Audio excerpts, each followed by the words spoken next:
उत्तर प्रदेश का एक छोटा सा गांव था, बलिया। वहां एक गरीब और लाचार किसान मंटू रहा करता था। मंटू के घर में उसके अलावा कोई नहीं था। उसने बहुत ही छोटी उम्र में अपने माता पिता को खो दिया था। उनके माता पिता का एक एक्सीडेंट में देहांत हो गया था। मंटू बहुत गरीब था, लेकिन वह दिमाग से बहुत चतुर था।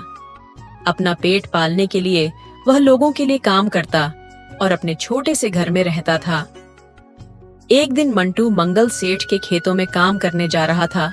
तभी उसे गांव का एक आदमी, गगन, मिला। और बताओ मंटू भाई, क्या हाल चाल है तुम्हारे? सब खैरियत है? हाँ गगन, भला मुझे क्या होगा। बस अभी मंगल सेठ के यहाँ काम करने जा रहा था। काम करता रहता हूँ तो मन लगा रहता है, वरना तुम्हें तो पता ही है, अकेले रहना बहुत मुश्किल होता है मेरे भाई। हाँ, तुम ठीक कह रहे हो मंटू, लेकिन यह बताओ कि तुम कब तक ऐसे दूसरों के यहाँ काम करते रहोगे? अपना कुछ क्यों नहीं ढूंढ लेते? उससे तुम्हारा मुनाफा भी ज्यादा होगा और तुम्हें काम भी कम करना पड़ेगा। अरे, मुझे गरीब को भला कौन पैसे देगा अपना कारोबार चालू करने के लिए? इसीलिए मैं लोगों के घरों में काम कर लेता हूँ। उससे 2 वक्त की रोटी मिल जाती है और उसी में खुश रहता हूँ। वैसे भी अब इस उम्र में नया कारोबार चालू करूंगा तो न जाने कितना समय लग जाएगा उसे चलने में और कितनी तकलीफें भी होंगी। बाकी जो किस्मत में लिखा होगा वह तो मिल ही जाएगा। नहीं, ऐसा नहीं होता मंटू भाई। तुम्हें कुछ पाने के लिए कुछ करना भी पड़ेगा, वरना ऐसे तो कितने लोग किस्मत के भरोसे बैठे होंगे। हाँ, तुम सही कहते हो गगन, लेकिन मैं बहुत मेहनत करता हूं और मुझे पता है कि एक न एक दिन मेरे साथ बहुत अच्छा होगा। मैं बस उसी दिन का इंतजार कर रहा हूं। वैसे भी मंगल सेठ मुझे अच्छी तनख्वाह देते हैं, जिससे मेरा घर आराम से चल जाता है, तो अभी मुझे ज्यादा परेशानियां नहीं होती हैं। ठीक है मंटू भाई, तुम्हारी जैसी इच्छा। बाकी मैं तो बस तुम्हें एक राय दे रहा था। अगर तुम्हें पसंद आए तो ठीक, वरना कोई बात नहीं। चलो मंटू भाई, निकलता हूं। मुझे भी अपनी दुकान खोलने जाना है और तुम्हें भी मंगल सेठ के यहां काम करने निकलना होगा। हम दोनों को ही देर हो रही है। फिर मंटू मंगल सेठ के खेतों में चला जाता है काम करने के लिए।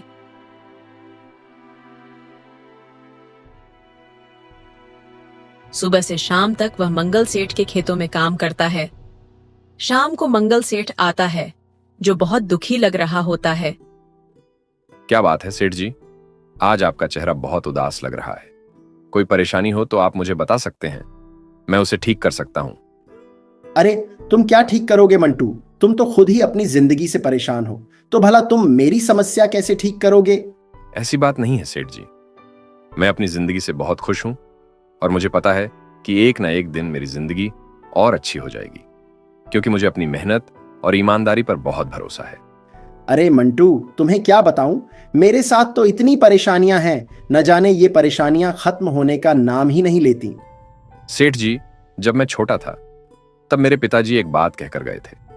उन्होंने कहा था कि समस्याएं तो मौसम की तरह हैं, वह हर दिन बदलती ही रहती हैं, लेकिन हमें एक मजबूत वृक्ष की तरह उनका डटकर सामना करना चाहिए। उनसे भागने का कोई फायदा नहीं होता, इसलिए हमें हमेशा समस्याओं का सामना करना चाहिए। वाह मंटू, क्या विचार थे तुम्हारे पिताजी के। काश मैं उनसे कभी मिल पाता। मेरी यह दिल्ली इच्छा रह गई कि मैं तुम्हारे पिताजी से मिल पाता। मालिक, आप ये सब छोड़िए और ये बताइए कि आखिर आपको क्या समस्या हो गई है जिसकी वजह से आपका चेहरा उतरा हुआ है। मैं जरूर उसका कोई समाधान निकाल पाऊंगा।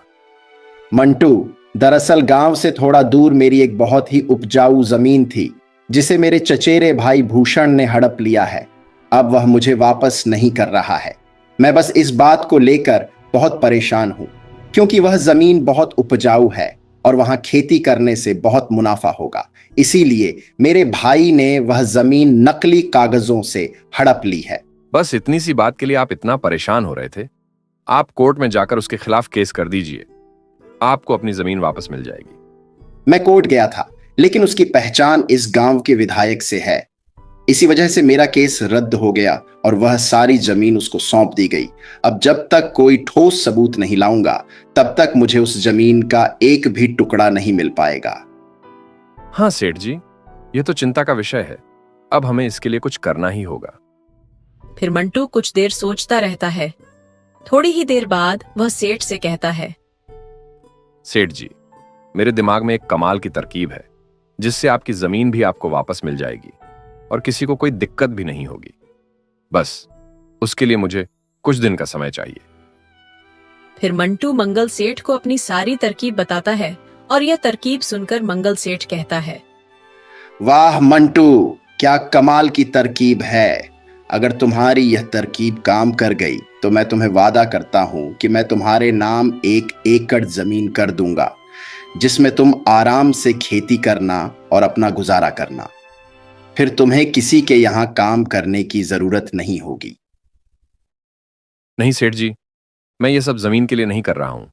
मैं आपके लिए इतने सालों से काम कर रहा हूं, तो मेरा फर्ज बनता है कि मैं आपकी मदद करूं और बुरे समय में आपका साथ निभाऊं। मेरे पिताजी ने मुझे हमेशा से यही सिखाया है कि बेटा, तुम जिसके लिए काम करो उसके लिए ईमानदार जरूर रहना। फिर अगले दिन मंटू भूषण सेठ के यहाँ जाता है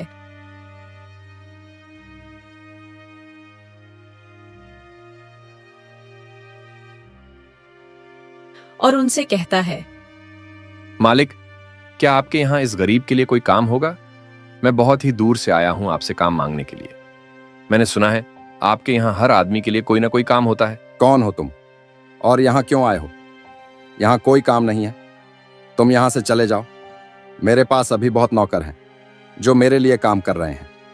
मुझे अभी तुम्हारी कोई जरूरत नहीं। ठीक है, मैं यहाँ से चला जाता हूँ। पर मुझे तो लगा था कि आप बहुत दानवीर होंगे, लेकिन मेरा पुराना मालिक मंगल सेठ ही आपसे अच्छा था। कम से कम वह काम तो दे देता था। आपने तो मुझे भगा ही दिया। मंगल सेठ का नाम सुनते ही भूषण चौंक उठा और मन में सोचता है, मैं इसको काम पर रख लेता हूँ और इससे मंगल की सारी जानकारी ले लूंगा, फिर इसे काम से निकाल दूंगा। हाँ, यही सही रहेगा, क्योंकि मुझे यह जानना है कि मंगल मेरे बारे में क्या सोच रहा था। मंटू वहां से जा ही रहा होता है, तभी भूषण सेठ उसे पुकारता है और कहता है, रुको, यहाँ आओ। रुको, मेरे पास तुम्हारे लिए एक काम है। तुम अगर वह करना चाहो तो रख सकता हूं, लेकिन तुम बस मुझे यह बताओ कि मंगल मेरे बारे में तुमसे क्या कह रहा था। सेठ जी, मंगल सेठ तो आपके बारे में बहुत बुरा कह रहे थे। वह कह रहे थे कि आप तो गरीबों के पैसे खाते हो और उनकी जमीन हड़प लेते हो, और यह भी कह रहे थे कि उनकी कुछ जमीन आपके पास है। अच्छा, वह यह सब सोचता है मेरे बारे में?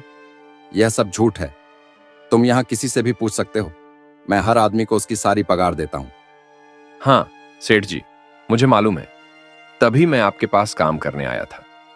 पूरे गांव को पता है कि आपसे ज्यादा पगार पूरे गांव में कोई भी किसी को नहीं देता, और मुझे यह भी पता है कि मंगल सेठ बहुत लालची है और वह मुझसे झूठ बोल रहे होंगे ताकि मेरी नजरों में आपकी इज्जत कम हो जाए। फिर भूषण मन ही मन सोचता है, अच्छा हुआ, भूषण मन ही मन सोचता है, अच्छा हुआ, मैंने इसको काम पर रख लिया। कम से कम मुझे मंगल के मन की बात तो पता चल गई। अब कुछ दिन इसे काम पर रखकर भगा दूंगा, जिससे मुझे सारी बात भी पता चल जाएगी और मुझे इसे पगार भी नहीं देनी पड़ेगी। सांप भी मर जाएगा और लाठी भी नहीं टूटेगी।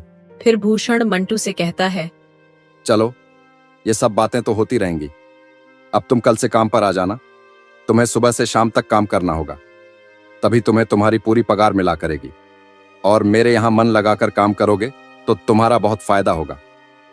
ठीक है सेठ जी, मैं आपके यहाँ बहुत मन लगाकर काम करूंगा और मैं आपका सदा आभारी रहूंगा, क्योंकि आपने इस गरीब को किसी काबिल समझा और काम पर रखा। और फिर मंटू अगले ही दिन से भूषण सेठ के यहाँ काम करने लगता है। चूंकि उसका परिवार नहीं था, इसीलिए वह सुबह जल्दी आता था और सबसे देर से घर जाया करता था। वह खूब मन लगाकर काम किया करता था। ऐसे ही 1 महीना बीत जाता है और मंटू लगातार बहुत मेहनत से काम किया करता था, जिसकी वजह से उसने भूषण सेठ का दिल जीत लिया था। अब भूषण सेठ उस पर बहुत भरोसा करने लगा था। फिर एक छुट्टी वाले दिन सभी नौकरों की छुट्टी होती है। तब भूषण सेठ अपने खेत में आता है और देखता है कि मंटू काम कर रहा होता है। तब वह मंटू से कहता है, अरे मंटू, आज तो सभी नौकरों की छुट्टी थी, तो भला तुम आज के दिन क्यों काम कर रहे हो? आज के दिन मैंने सबको काम करने के लिए मना किया था। क्या बताऊं सेठ जी, घर में अकेले रहता हूं तो मन ही नहीं लगता। सोचा काम ही कर लूं, कम से कम आपकी जमीन और अच्छी हो जाएगी और मेरा भी भला हो जाएगा। लेकिन तुम्हें तो आराम करना चाहिए मंटू। बाकी नौकरों की तरह इतना काम क्यों करते हो? आज के दिन तो कम से कम आराम कर लेते। सेठ जी, मुझे काम करना बहुत पसंद है और इसीलिए मैं ज्यादा आराम करना पसंद नहीं करता। मेरा स्वभाव नहीं है आराम करने का। मेरे पिताजी अक्सर कहा करते थे कि अगर तुम अपने काम से प्यार करना सीख जाओगे तो तुम जरूर सफल होगे, क्योंकि मेहनत कभी भी खराब नहीं होती। मेहनत और ईमानदारी का फल तुम्हें जरूर मिलता है। वाह मंटू, मैं तुम्हारे जैसा व्यक्ति पहली बार देखा है जिसे काम करने में मजा आता है। ठीक है, मैं अब तुम्हें नहीं रोकूंगा, लेकिन तुम जब जाना चाहो तब तुम यहां से चले जाना। आज समय का कोई बंधन नहीं है तुम्हारे लिए। बस कुछ ही काम बाकी है, वह खत्म करके मैं अपने घर चला जाऊंगा। फिर भूषण सेठ वहां से चला जाता है और कुछ ही देर बाद शाम हो जाती है। फिर मंटू भी वहां से अपने घर निकल जाता है।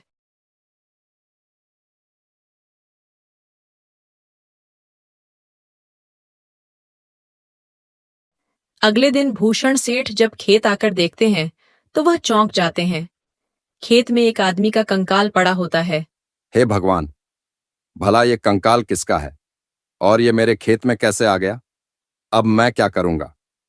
मुझे तो कुछ भी समझ नहीं आ रहा है। मुझे कुछ सोचना होगा, वरना इसका सारा इल्जाम मेरे सिर पर आ जाएगा। और फिर कुछ देर बाद वहां एक पुलिस हवलदार आता है और वह पूछता है, अरे भाई भूषण सेठ, ये बताओ कि यह कंकाल किसका है और ये तुम्हारे खेत में कैसे आया? तुमने इसके साथ क्या किया है? हवलदार साहब, मैं भी हैरान हूं कि भला यह कंकाल मेरे खेतों में कैसे आया। मुझे इसके बारे में कुछ नहीं पता। हवलदार साहब, ये कैसे हो सकता है? ये खेत तुम्हारा है और तुम्हें इसके बारे में कुछ नहीं पता? मैं नहीं मानता। तुम जरूर झूठ बोल रहे हो। सच सच बता दो, वरना तुम्हारे साथ सही नहीं होगा भूषण सेठ। आप मेरी बातों का यकीन करिए हवलदार साहब। मुझे सच में नहीं मालूम कि यह कंकाल मेरे खेतों में कैसे आया। यह जरूर पहले से ही इन खेतों में होगा। वैसे भी यह जमीन मैंने कुछ ही महीनों पहले खरीदी है। यह कंकाल बस 2 महीने पुराना ही है और तुमने तो यह जमीन 5 महीने पहले खरीदी है। जरूर यह तुम्हारा ही है। तुम मुझसे झूठ छुपा रहे हो भूषण सेठ। सच सच बताओ, वरना तुम्हें अभी जेल के अंदर डाल दूंगा। फिर कुछ ही देर बाद वहां इंस्पेक्टर साहब आते हैं और मंटू भी वहां आता है। इंस्पेक्टर अपने हवलदार से पूछते हैं, अरे भाई हवलदार, यहाँ इतनी भीड़ क्यों है? यहाँ क्या हो गया है? सलाम साहब। दरअसल यहाँ एक कंकाल पड़ा हुआ है और जब मैंने जमीन के मालिक भूषण सेठ से पूछा कि यह कंकाल किसका है, तब वह कह रहा है कि उसे कुछ नहीं मालूम। अरे भाई भूषण सेठ, तुम बताओगे कि यह कंकाल किसका है, वरना मुझे सच उगलवाना बहुत अच्छे से आता है। बस एक ही दिन में तुम सारा सच बोल दोगे। इंस्पेक्टर साहब, मुझे सच में नहीं पता कि यह कंकाल किसका है। मैं बहुत देर से हवलदार साहब को बताने की कोशिश कर रहा हूं कि मुझे इस बारे में कुछ भी मालूम नहीं है, लेकिन वह मेरी बात का यकीन नहीं कर रहे हैं। अच्छा, इस खेत में काम कौन किया करता था? जरा मुझे उससे बात करनी है। इंस्पेक्टर साहब, मेरा नाम मंटू है। मैं कल ही इस खेत में काम कर रहा था। पूछिए, आपको क्या पूछना है? अच्छा मंटू, ये बताओ कि कल जब तुम इस खेत में काम खत्म करके वापस जा रहे थे, तब क्या यह कंकाल तुम्हें यहां पड़ा हुआ दिखा था? नहीं इंस्पेक्टर साहब, कल जब मैं काम खत्म किया था तब तो यह कंकाल यहां नहीं था। अच्छा, तुम यहां कितने दिनों से काम कर रहे हो? कहीं तुमने तो ऐसा कुछ नहीं किया? इंस्पेक्टर साहब, ये आप क्या कह रहे हैं? मैं भला ऐसा क्यों करूंगा? मैं तो एक मामूली सा नौकर हूं जो भूषण सेठ के यहां काम करता है। हाँ इंस्पेक्टर साहब, मंटू ऐसा कभी नहीं कर सकता।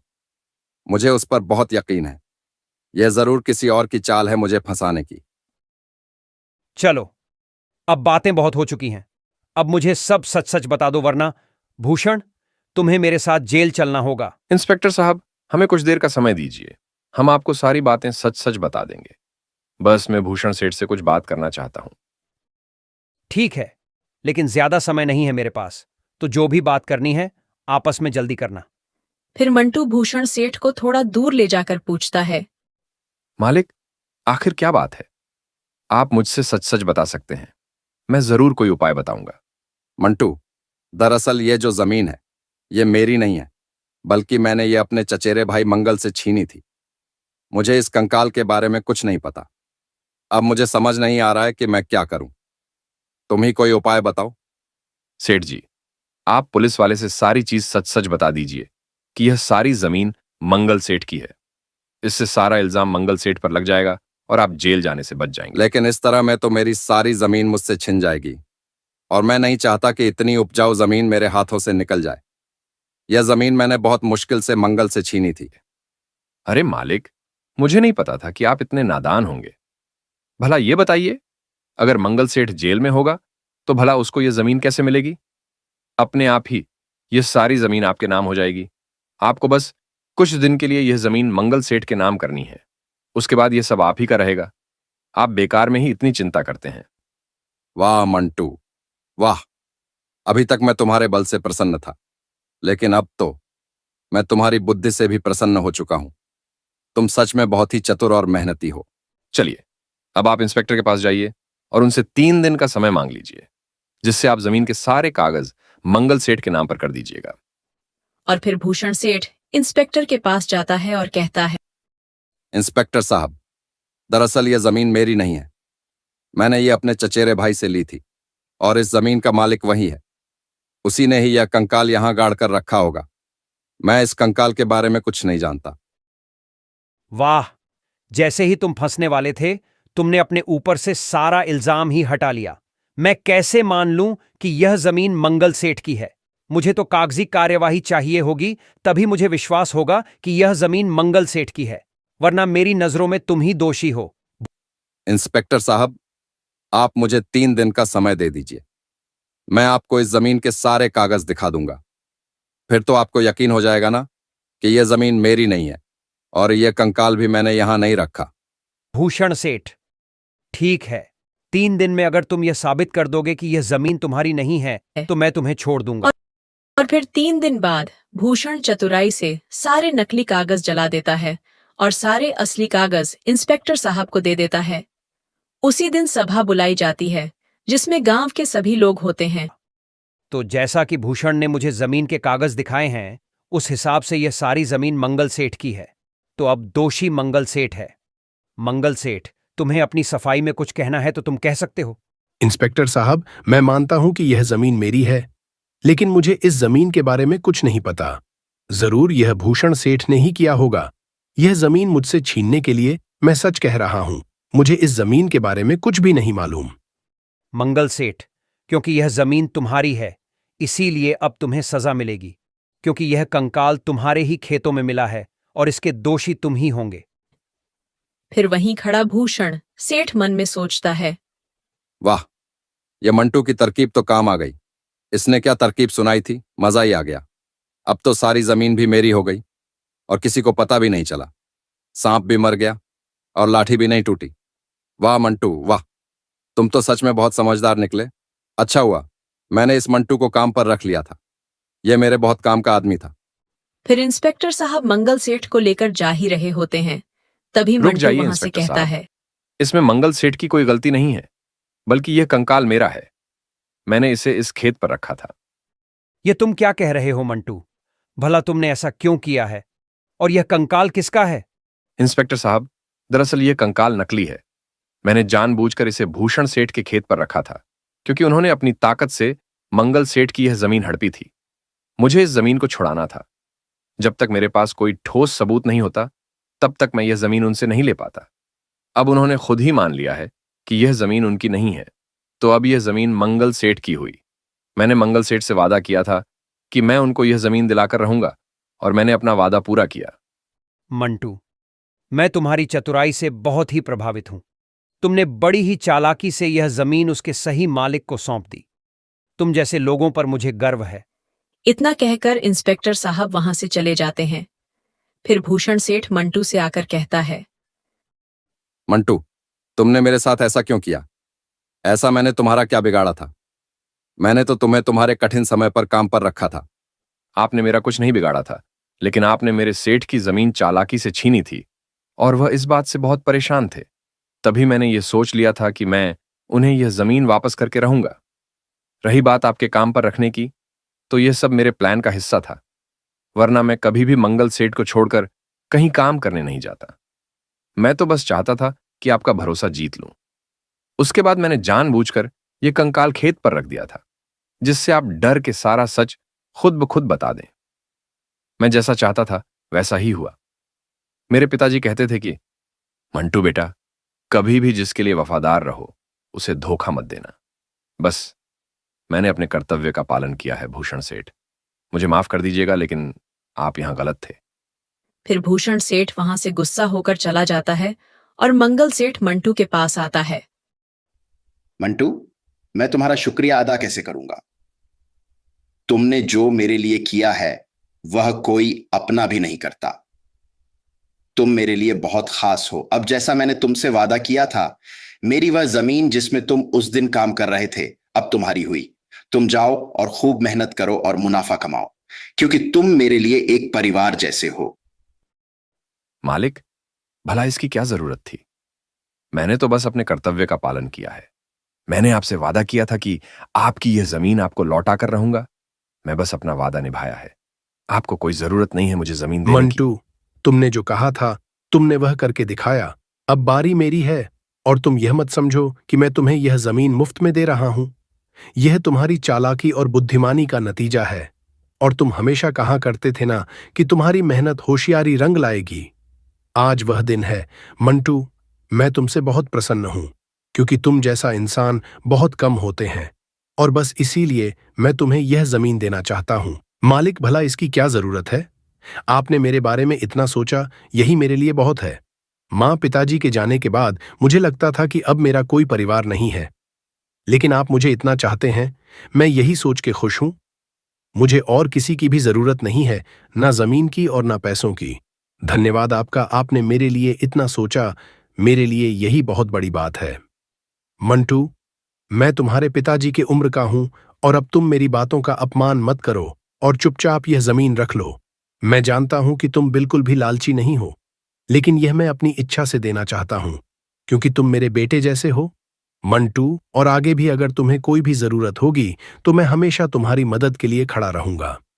और फिर अगले ही दिन से मंटू उस जमीन पर खूब मन लगाकर काम करने लगता है। अब वह बहुत खुश रहने लगता है, क्योंकि उसके पास भी उसकी खुद की एक जमीन थी, जिसमें वह काम करके मुनाफा कमा सकता था।